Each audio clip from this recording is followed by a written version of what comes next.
गठबंधन, मोहब्बत का अटूट बंधन। एपिसोड 2। रात का वक्त, श्रीवास्तव निवास। एक काले रंग की मर्सिडीज आकर बंगले के मेन गेट के पास रुकी। उसमें से एक लगभग 29 से 30 साल का नौजवान बिजनेस सूट पहने बाहर आया और सीधे बंगले के अंदर जाने लगा। अंदर आकर उसने एक नज़र घड़ी पर डाली। रात के लगभग 10:30 बज चुके थे। ये देख वह सीधे अपने कमरे में गया जहां अद्विका रोते रोते सो गई थी। लेकिन उसका तो मानो उस पर कोई ध्यान ही नहीं गया हो। वह सीधे आया, अलमारी से अपने कपड़े निकाले और वॉशरूम में चला गया। अंदर जाते ही उसने दरवाज़ा जोर से बंद किया, जिस कारण अद्विका की नींद खुल गई और वह अपने आसपास देखने लगी। तभी उसका ध्यान सोफे पर पड़े लैपटॉप बैग पर गया और ये देख वह समझ गई कि सोहम आ गया है। ये देख वह वहां से उठी और किचन की तरफ चली गई। वहां आकर उसने देखा कि मीरा जी खाने का काम देख रही हैं, तो वह उनसे बोली, अरे माँ, आप क्यों कर रही हैं? मुझे कह दिया होता, मैं कर देती। आप हटे और बाहर बैठें, मैं लेकर आती हूँ आपके लिए खाना। उद्धरण चिन्ह। इस पर मीरा जी बोली, बेटा अब आदत तो डालनी पड़ेगी ना, तुम्हारे जाने के बाद कौन करेगा, इसलिए आज से ही खुद को तैयार कर रही हूँ। तुम जाकर बाहर डाइनिंग टेबल पर बैठो, आज मैंने सारा खाना तुम्हारी पसंद का बनाया है। कम से कम अपनी तरफ से कुछ अच्छा खिलाकर तो तुम्हें विदा करूंगी। आज तो कम से कम तुम्हें लाड़कर लूं। और उसके गालों पर प्यार से हाथ फेरा। तो अब अद्विका अपने इमोशंस को संभाल नहीं पाई और उनके गले लगकर रोते हुए बोली, मुझे माफ कर दीजिए माँ, आई एम रियली सॉरी। मैं जानती हूँ मेरे फैसले से आपको बहुत तकलीफ पहुँची है, पर यकीन मानिए, अगर मेरे पास कोई और रास्ता होता मैं ऐसा नहीं करती और नहीं टूटना चाहती। मैं नहीं देख सकती इतनी बेरुखी, नहीं सह सकती यह अनजान जैसा व्यवहार, वह भी उस इंसान से जिसे मैंने अपना सब कुछ मानकर ये 3 साल बिताए। अब नहीं होगा माँ, माफ कर दीजिए ना मुझे। और यह कहते हुए वह लगातार सिसक रही थी। उसकी आंखों से लगातार आंसू बह रहे थे। इस पर मीरा जी उससे अलग होकर उसके आंसू साफ करते हुए बोली, ना मेरी बच्ची, तू माफी ना मांग। तेरी क्या गलती है? गलती जिसकी है वह तो समझना ही नहीं चाहता। लेकिन अगर तूने फैसला लिया है, उससे पीछे मत हट। मैं हूँ हर कदम पर तेरे साथ। तेरी माँ है तेरे पास, हमेशा याद रखना। एक आवाज़ देगी, मुझे अपने पास पाएगी। और तकलीफ तुझे रोज तकलीफ में देखकर भी होती है, तो यह एक बार की तकलीफ उस हर रोज की तकलीफ से अच्छी है। इसलिए यहाँ से जाना तो खुशी खुशी जाना, अपने मन में कोई मलाल लेकर नहीं कि मैं तुझसे नाराज हूँ, क्योंकि ऐसा कुछ नहीं है। समझी? इसलिए अब रोना बंद कर और मुस्कुरा, क्योंकि मुझे मेरी गुड़िया मुस्कुराते हुए ही अच्छी लगती है।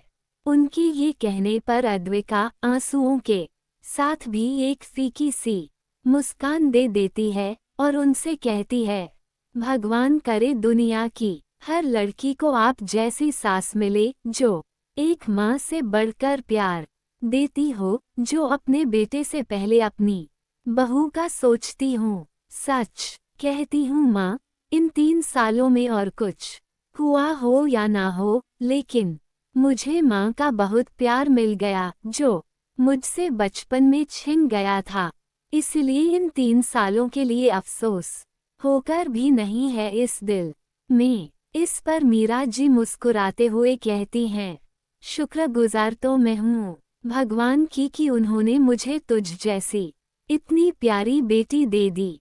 लेकिन कहते हैं ना, जिस घर में लक्ष्मी की कद्र ना हो, लक्ष्मी वहाँ ज्यादा देर टिकती नहीं।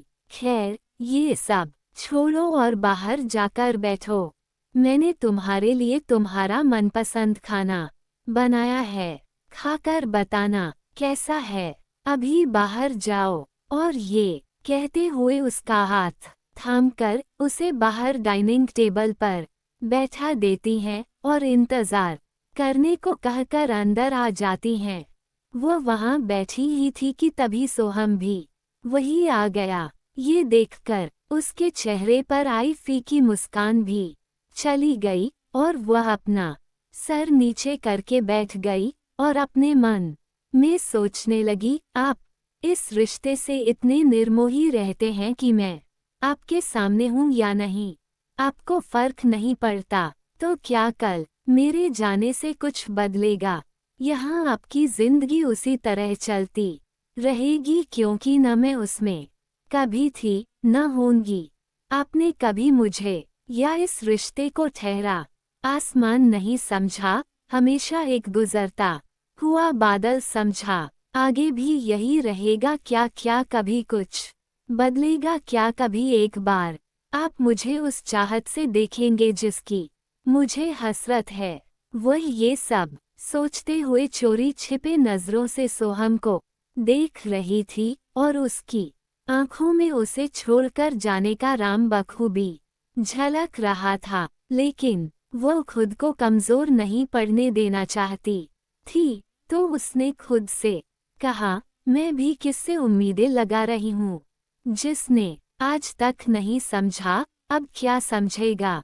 तो यहाँ से जाना ही बेहतर होगा। यहाँ तिल तिल मरने से, हर रोज भावनाओं के यूं कुचले जाने से, उन भावनाओं को दरकिनार करके जाना ज्यादा बेहतर होगा। अब फैसला ना बदलूं तो सही है।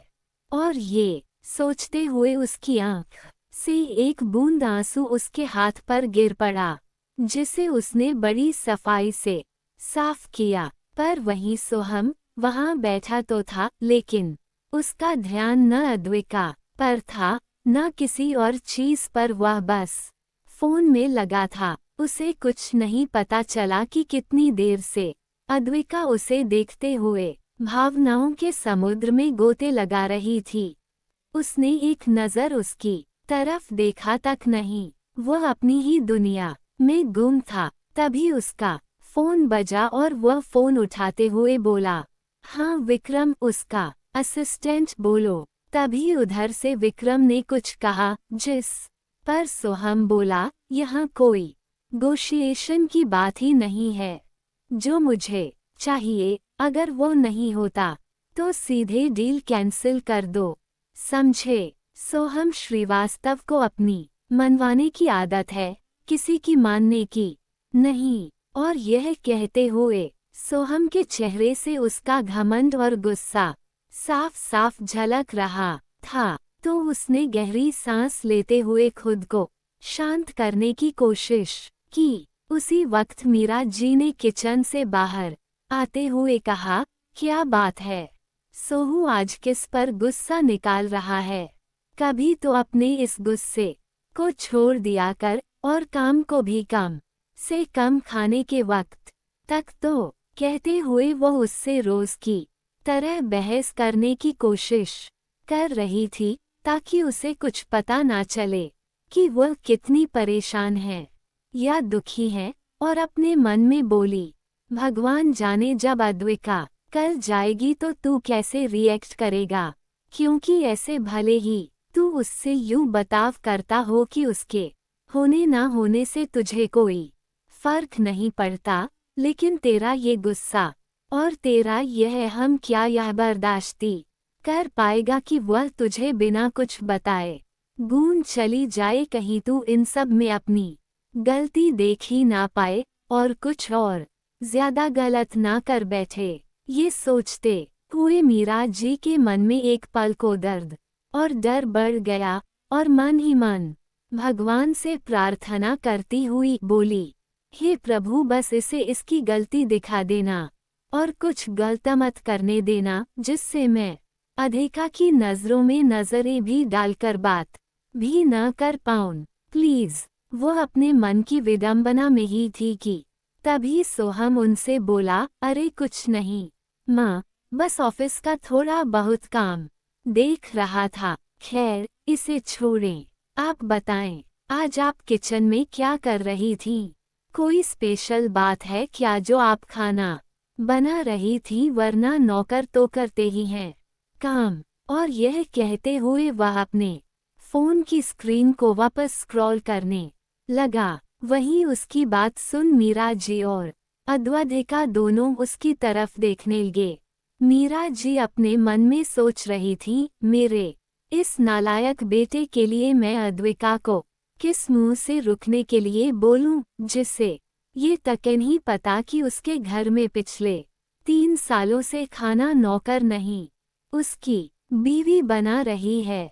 अधिका के मन से उससे जो रही सही थोड़ी सी उम्मीद लगी थी कि वह सुधर सकता है, उसकी कदर कर सकता है, वह भी चली गई और वह अपने मन में खुद का मजाक उड़ाते हुए व्यंग्य से बोली, इनसे उम्मीद कर रू कि मुझे समझो, मेरी कद्र करें, जिन्हें ये तक नहीं पता कि उनके घर की रसोई चलाता कौन था इन सालों में। ये सब करके मुझे मिला एक नौकर की उपाधि, खराब इसादा और मजबूत करना पड़ेगा यहाँ से जाने का।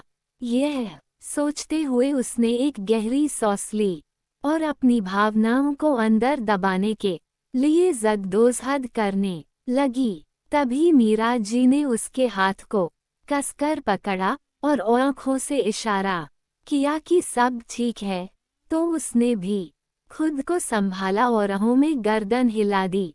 अच्छा ये सब छोड़ो अधिका बेटा, और खाना चख कर बताओ कैसा है। स्पेशली हलवा जरूर खाना, बहुत प्यार से तुम्हारे लिए ही बनाया है। कहते हुए मीरा जी ने उसके सर पर हाथ फेरा और उसे खाना परोसा। इस पर अद्विका ने ज्यादा कुछ नहीं कहा और बस चुपचाप खाना खाने लगी और फिर बोली, आपसे अच्छा कभी कोई कुछ बना सकता है क्या माँ? सच में बहुत अच्छा बनाया है। और यह कहते हुए दर्द भरी एक मुस्कान के साथ उन्हें देखने लगी। उसकी आंखों में मीरा जी से दूर जाने का गम साफ साफ दिख रहा था, जिसे मीरा जी भी महसूस कर सकती थी। उनकी मन की बातों से बेखबर सोहम अपनी ही धुन में मीरा जी से बोला, वाकई मैं आपके हाथों के खाने का कोई जवाब ही नहीं। इन हाथों का जादू आज भी वही है माँ, मन तो कर रहा है अभी आपके हाथ चूम लूं। और यह कहते हुए फिर अपना खाना कंटिन्यू करने लगा। वहीं मीरा जी बस मुस्कुरा दी और वह भी खाना खाने लगी। थोड़ी देर में खाना खाकर सब अपने अपने कमरे में चले गए। सोहम को छोड़कर न मीरा जी की आंखों में नींद थी, न ही अधिका की खो। मीरा जी अपने कमरे में बैठ मन में सोच रही थी, कैसे रहेगी अधिका अकेले। सोहम को छोड़ना अलग बात है, पूरे तरीके से अकेले रहना अलग बात। और ये दुनिया लड़कियों के लिए कैसी है, ये सब जानते हैं।